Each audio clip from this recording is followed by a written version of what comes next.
आसाम में हमारा उपस्थिति के लिए हम चुनाव लड़ रहे हैं। हम अपने जिन भी प्रत्याशियों को चुनाव लड़वा रहे हैं। असम में झारखंड मुक्ति मोर्चा का चुनाव लड़ना अब तय हो गया है।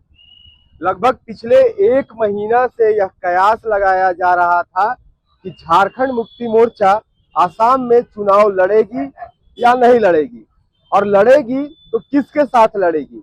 इन तमाम कयासों पे अब पूरी तरह से विराम लग गया है, क्योंकि असम में आज नॉमिनेशन का अंतिम तारीख था और ऐसे में झारखंड मुक्ति मोर्चा ने सबसे पहले कल देर शाम अगर बात करें तो देर शाम ही 2 प्रत्याशियों को अपने सिंबल दे चुकी थी, और इसके बाद आज अपनी 21 सीटों पर उन्होंने दावेदारी भी पेश की है और इसके लिए जो प्रत्याशी हैं इन प्रत्याशियों का नाम भी जारी कर दिया है। तो इसके साथ ही यह कह सकते हैं कि अब जो तमाम अटकलें थी इन तमाम अटकलों पर अब पूरी तरह से विराम लग गया है। वहीं अब यह साफ हो गया है कि जो महागठबंधन था इस महागठबंधन में महादरार आ गया है। यानी कि जो झारखंड में महागठबंधन के अंतर्गत झारखंड मुक्ति मोर्चा और कांग्रेस आती थी, और ऐसे में झारखंड मुक्ति मोर्चा और कांग्रेस अब असम में अलग अलग चुनाव लड़ेगी।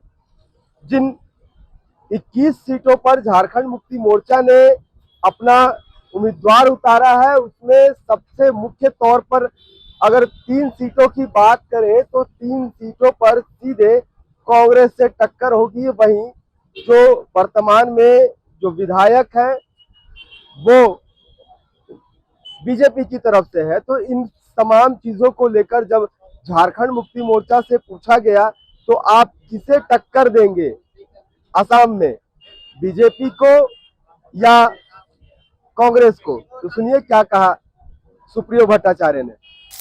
कैंडिडेचर नॉमिनेशन पेपर जमा हो चुके हैं।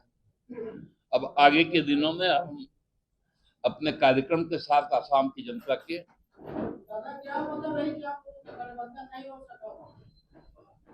वजह बहुत रही होंगी, तभी तो गठबंधन नहीं हो सकता। अब वो तो चुनाव के बाद फिर देखेंगे कि क्यों नहीं हो पाया।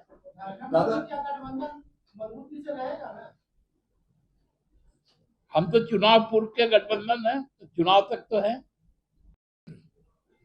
आसाम में हमारा उपस्थिति के लिए हम चुनाव लड़ रहे हैं। हम अपने जिन भी प्रत्याशियों को चुनाव लड़वा रहे हैं वो भाजपा के खिलाफ, कांग्रेस के खिलाफ लड़ेगी और अपनी उपस्थिति दर्ज करवाएगी। वही उपस्थिति बंगाल में क्यों नहीं दर्ज करा रहे? वहां तो ज्यादा इम्पैक्ट है। अब हर राज्य की अपनी अपनी अलग परिस्थितियां होती है, ये हमको तय करना है कि हमको क्या करना।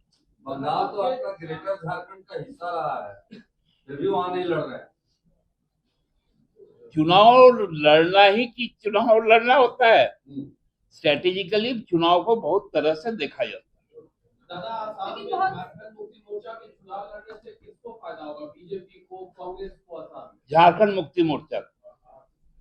लेकिन समय बहुत कम है संगठन का प्रस्ताव। देखिए कि झारखंड मुक्ति मोर्चा अब अपनी जो क्षेत्रीय पार्टी है इस क्षेत्रीय पार्टी से निकलकर अब यह राष्ट्रीय पार्टी की ओर बढ़ चली है। जिस तरह अगर याद होगा आपको, बिहार विधानसभा चुनाव था, इस बिहार विधानसभा चुनाव में जो महागठबंधन से है उसमें झारखंड मुक्ति मोर्चा अपनी अंत आते आते मात्र 2 सीट की मांग की थी, लेकिन इसका भी मुनासिब नहीं समझा जो महागठबंधन के पार्टी हैं इन लोगों ने। तो ऐसे में कह सकते हैं कि दूध का जला छाछ भी फूक फूक कर पीता है। तो यही हाल मुख्यमंत्री जो झारखंड के मुख्यमंत्री हेमंत सोरेन का है।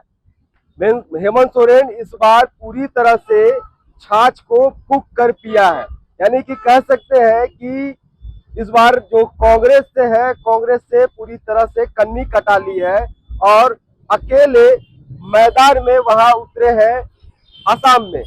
तो अब असम में जिस तरह कई ऐसे हजारों जो आदिवासी वोटर हैं जो वहां रह रहे हैं, तो वो 2 बार इससे पहले वहां चुनाव में जा चुके हैं, चुनावी प्रचार में जा चुके हैं। तो ऐसे में कह सकते हैं कि वो आदिवासी वोटरों को लुभाने का एक जो पहले से है वो एजेंडा छोड़ चुके हैं। अब चुनाव में उनका जो यह कारगर है वो कितना साबित होता है, क्योंकि झारखंड में उन्होंने आदिवासियों के ऊपर बड़ी अपनी छाप छोड़ी है। अब यह छाप आसाम में नजर आता है या नहीं नजर आता है, या तो चुनाव के बाद ही मालूम चलेगा।